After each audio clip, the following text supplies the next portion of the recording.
नई बहू को मिला भुक्कड़ ससुराल। लड़की का परिवार अच्छा है। 3 नंद, माता पिता, साथ में 2 छोटे भाई भी हैं। लड़का इंजीनियर है और बहुत पैसे कमाता है। ये सुनते ही नैना के होश उड़ जाते हैं। नंद, 2 छोटे देवर, ऊपर से सास ससुर के साथ मेरा पति, इतना बड़ा परिवार। अरे माँ, इतने बड़े परिवार में तो मैं परेशान ही हो जाऊंगी। काम भी करूं और उनके ताने भी अलग से सुनो। अरे बेटी, परेशान क्यों होती है? पंडित जी, मेरी बेटी के लिए ससुराल ऐसा दिखाओ जहाँ माता पिता और लड़का मेरी बेटी को ज्यादा परेशानी ना उठानी पड़े। चलिए, अगर ऐसी बात है तो ठीक है। मैं आपको एक अमीर घर का रिश्ता दिखाता हूँ। इकलौता बेटा है, साथ में माता पिता रहते हैं। नैना जैसे ही लड़के की फोटो देखती है, उसे लड़के की तस्वीर अच्छी लगती है। अरे लड़का तो अच्छा है, इकलौता है, परिवार भी छोटा है, और क्या ही चाहिए। माँ, मुझे लड़का पसंद है। ओहो पगली, चलो ठीक है, कोई लड़का तो तुझे पसंद आया। पंडित जी, अब आप इसी लड़के से मेरी बेटी के रिश्ते की बात चलाइए। हाँ हाँ बहन जी, बिल्कुल। अमीर घर में जाकर रिश्ते की बात कर लेता है। अब दोनों परिवार एक दूसरे से मिलने लगते हैं और उनका आना जाना लगा रहता है। बहुत जल्द शादी की तारीख भी निकल आती है। मुझे नहीं पता था कि इतनी जल्दी शादी की तारीख भी निकल आएगी। बेटी, अपने ससुराल में जाकर खुश रहना। खुश तो रहूंगी ही माँ, छोटा सा परिवार है। सुबह शाम रोटी, दोपहर में सोना, फिर रात को आराम करना। नैना को बहुत आसान लग रहा था, लेकिन वैसा होने नहीं वाला था। शादी होने के बाद जब वह अपने ससुराल आती है तो उसका ससुराल में घर बहुत, जिसमें उसे सफाई करने में ही बहुत ज्यादा समय लग जाता है। हे भगवान, अमीर घर आने में तो आ गई, लेकिन यहाँ झाड़ू पोछा करते करते ही मेरी कमर टूट गई। तभी आवाज आती है, बहू, ओ बहू, अरे अभी तक तूने नाश्ता नहीं बनाया? नैना फटाफट सफाई करने के बाद अपनी सास के पास जाती है। माँ जी, बस रसोई में ही जा रही हूँ, मैं पहले सफाई कर रही थी। अच्छा सुनो, मेरी नंद और उसके बच्चे आज घर पर आ रहे हैं। उनके नाश्ते के लिए आलू के पराठे बना ले, और हाँ, शिवा आलू के पराठे नहीं खाता, उसे प्याज के लिए वही बना देना। हेमलता ऐसा कहकर चली जाती है। लो जी, मिल गया ऑर्डर। अब इतने सारे लोगों के लिए पराठे बनाने होंगे। नैना ऐसा कहकर रसोई में चली जाती है, जहां वो बहुत सारा आटा गूंथती है। इतना सारा आटा गूंथने में ही मेरे हाथ दुखने लगे। अभी तो इनके पराठे भी बनाने हैं। नैना रसोई में आलू के पराठे बना ही रही थी कि हेमलता की नंद माहेश्वरी अपने बच्चों के साथ आ जाती है। अरे वाह, सही समय पर आई हो नंद जी, गरम गरम पराठे बन रहे हैं। बहू, चलो नाश्ते की टेबल पर ही बैठते हैं, वहीं पर बातें करेंगे। हेमलता पूरे परिवार के साथ नाश्ते की टेबल पर बैठ जाती है, जिसके बाद रसोई से नाश्ते की टेबल का सफर करते हुए नैना बहुत थक जाती है।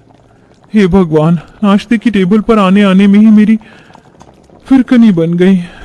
मैंने तो छोटा सा परिवार समझकर इस घर में शादी की थी, यहाँ तो सबकी अलग ही फरमाइश चलती है।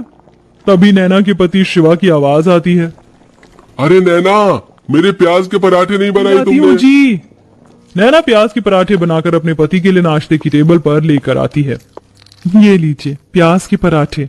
तभी माहेश्वरी कहती है, बहू के हाथों से पहली बार खाना खा रही हूँ, बहुत स्वादिष्ट है ये पराठे, ये लो तुम्हारा शगुन। इस तरह माहेश्वरी नैना को शगुन देकर जाती है। सब लोग बहुत खुश होते हैं, लेकिन नैना बहुत ज्यादा थक जाती है। सबके सो जाने के बाद वो सबके जूठे बर्तन भी धोने लगती है। आज तो पूरा दिन हो गया, मुझे लेटने का समय ही नहीं मिला। नैना बर्तन धोने के बाद अपने कमरे में जाने ही वाली थी कि तभी उसके ससुर उसे कॉफी बनाने के लिए कह देते हैं। अरे सुनो बहू, जरा 1 कप कॉफी बना देना। अभी बनाकर लाती हूँ पिताजी। नैना दोबारा रसोई में जाती है और कॉफी बनाकर अपने ससुर जी के लिए लेकर आती है। थोड़ी देर के लिए अपनी कमर सीधी करने को मिल जाती है, लेकिन फिर शाम की अलग फरमाइश शुरू हो जाती है। बहू, शाम के खाने में वेज बिरयानी, शाही कोरमा और चावल बना लेना। फिर से कोई आ रहा है क्या माँ जी घर पर? अरे नहीं, ये तो शिवा को बहुत पसंद है, इसीलिए बनवा रही हूँ। ठीक है माँ जी। अब शाम का खाना बनाने के लिए नैना फिर से रसोई में जाती है और खाना बनाते हुए खुद से ही कहती है, हे भगवान, कैसा परिवार मिला है मुझे। सुबह शाम मेरे ससुराल वालों को शाही पकवान ही चाहिए होते हैं, और इतने भुक्कड़ लोग हैं कि इन्हें हर थोड़ी देर में भूख लगती है। इतना हैवी खाना कौन खाता है? मैं तो बेकार ही फंस गई इस घर में आकर। नैना ऐसा खुद से बोलते हुए खाना बनाती रहती है। उसे रसोई में बहुत गर्मी भी लगती है, लेकिन फिर भी वह खाना बनाती है। खाना तो बहू बहुत स्वादिष्ट लग रहा है, खुशबू से पता चल रहा है।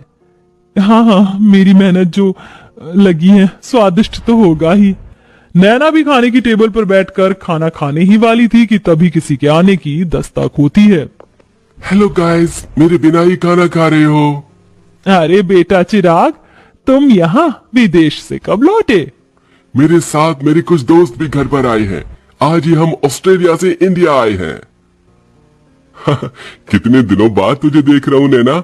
ये मेरे ताऊ जी का लड़का है, विदेश पढ़ने चला गया था बचपन में। मेरा जिगरी यार यही है। जाओ नैना, इन सब के लिए भी खाना परोस कर ले आओ। अगर रोटी कम हो तो और बना लेना। हेमलता ऐसा कहकर बेचारी नैना को फिर से रसोई में भेज देती है। नैना को खाने के साथ दोबारा से रोटियां भी बनानी पड़ती हैं और वो बहुत ज्यादा थक जाती है। सबको खाना खिलाते हुए उसी के लिए खाना नहीं बचता। ये लो, बस यही रह गया था, मेरे लिए थोड़ा भी खाना नहीं बचा। कैसे भुक्कड़ लोग हैं, एक बार भी मेरे बारे में नहीं सोचते हैं।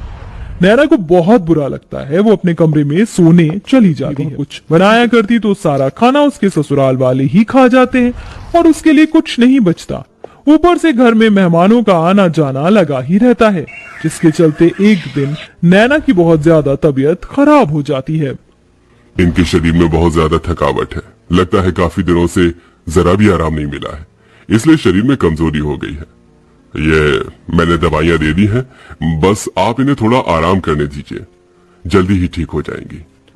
डॉक्टर की ये बात सुनने के बाद हेमलता को अपनी गलती का एहसास होता है और वह अपनी बहू के पास जाकर उससे कहती है, जब से तुम इस घर के अंदर आई हो, सारे काम तुम ही देख रही हो। मैंने तो कोई काम नहीं किया है और ये भी नहीं सोचा कि तुम कितनी थक जाती होगी। मुझे माफ कर देना बहू, लेकिन आज से मैं भी तुम्हारी मदद कर। माँ जी, आपको माफी मांगने की जरूरत नहीं है। मैं इस घर की बहू हूँ और घर की जिम्मेदारी समझना मेरा फर्ज है।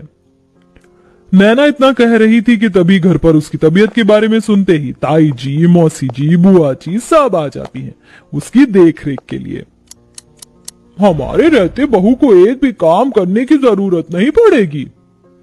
अरे बुआ ताई जी हैं ना, और मौसी जी भी हैं, हम सब मिलकर सारे काम कर लेंगे। इस तरह सब लोग करते हैं। नैना को इससे ये समझ आता है कि रिश्तेदारों का आना जाना अच्छा होता है और सबके साथ प्यार प्रेम से रहना भी बहुत जरूरी है। जैसे ही वो ठीक हो जाती है, वो पहले की तरह फिर से घर की सारी जिम्मेदारियां खुद उठा लेती है। चलिए, आप सभी आज खाने की टेबल पर बैठिए। अब मेरी तबीयत बिल्कुल ठीक है। मैं आप सभी के लिए आपकी पसंद का खाना बनाऊंगी। नैना ऐसा कहकर रसोई में चली जाती है। पीछे से हेमलता आती है। अब से मैं भी तुम्हारी रसोई में मदद करवाया करूंगी और मैं जानती हूँ आखिरी में तुम्हारे लिए कुछ नहीं बचता, इसलिए पहले ही तुम अपने लिए खाना निकाल लिया करना। ये सुनते ही नैना को बहुत खुशी होती है और उसे अपनी माँ की याद आ जाती है, जिसकी वजह से उसकी आंखें भर आती हैं। अरे ये क्या बहू, तू रोने क्यों लगी? बस आज आपकी बातें सुनकर मुझे अपनी माँ की याद आ गई। हेमलता उसे गले से लगा लेती है। इस तरह दोनों सास बहू मिलकर घर को संभालती हैं और एक साथ खुशी खुशी रहने लगती हैं।